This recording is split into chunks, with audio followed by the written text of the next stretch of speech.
ठीक है। ऐसे साहब, जाते जाते ये बताइएगा कि अगर तो जिस तरह हमें लग रहा है कि खुदाफिज दोनों तरफ से कहा जा चुका है तकरीबन, पीडीएम किसके पास जाएगी? आपके पास या पीपल्स पार्टी जिसने ये सब कुछ बनाया, पीडीएम का फोरम बनाया, एक अलग अलायंस बनाएंगे आप, एक अलग नाम उसको देंगे आठ का?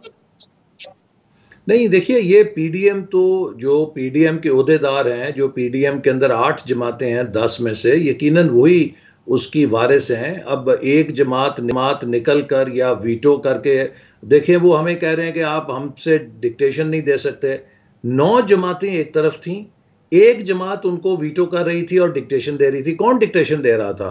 तो लिहाजा अगर पीडीएम से पीपल्स पार्टी ने निकल कर सिर्फ लीडर ऑफ ऑपोजिशन का ओहदा लेने के लिए बाप पार्टी, एएनपी और जमात इस्लामी के साथ एक नया सियासी इत्तेहाद बनाया है, तो मेरा ख्याल है कि उन्होंने अपना रास्ता पहले ही जुदा कर लिया था।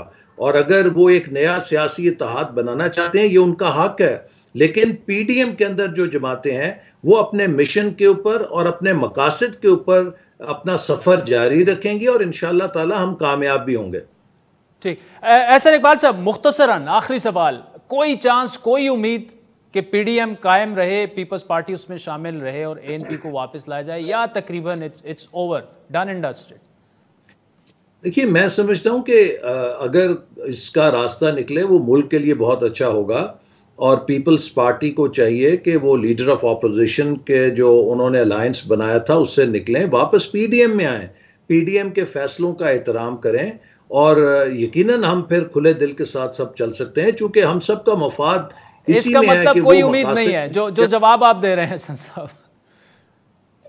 जी, मैंने कहा जो जवाब आप दे रहे हैं ये तो पीपल्स पार्टी मानेगी नहीं, आज उन्होंने साफ कह दिया। इसका मतलब कि उम्मीद तकरीबन टूट चुकी है। देखिए, तो फिर क्या पीपल्स पार्टी ये चाहती है कि 8 जमातें उनके सामने जाके उनके चेयरमैन के आगे हाथ बांध के खड़ी हो जाएं कि जनाबे वाली हिज हाइनेस हमें माफ़ कर दीजिए, हमसे कोई गलती होगी, आपके शान में गुस्ताखी हो गई? इस तरह के रवैये से सियासी इत्तेहाद नहीं चलते। इस तरह के रवैये से सियासी इत्तेहाद नहीं चलते।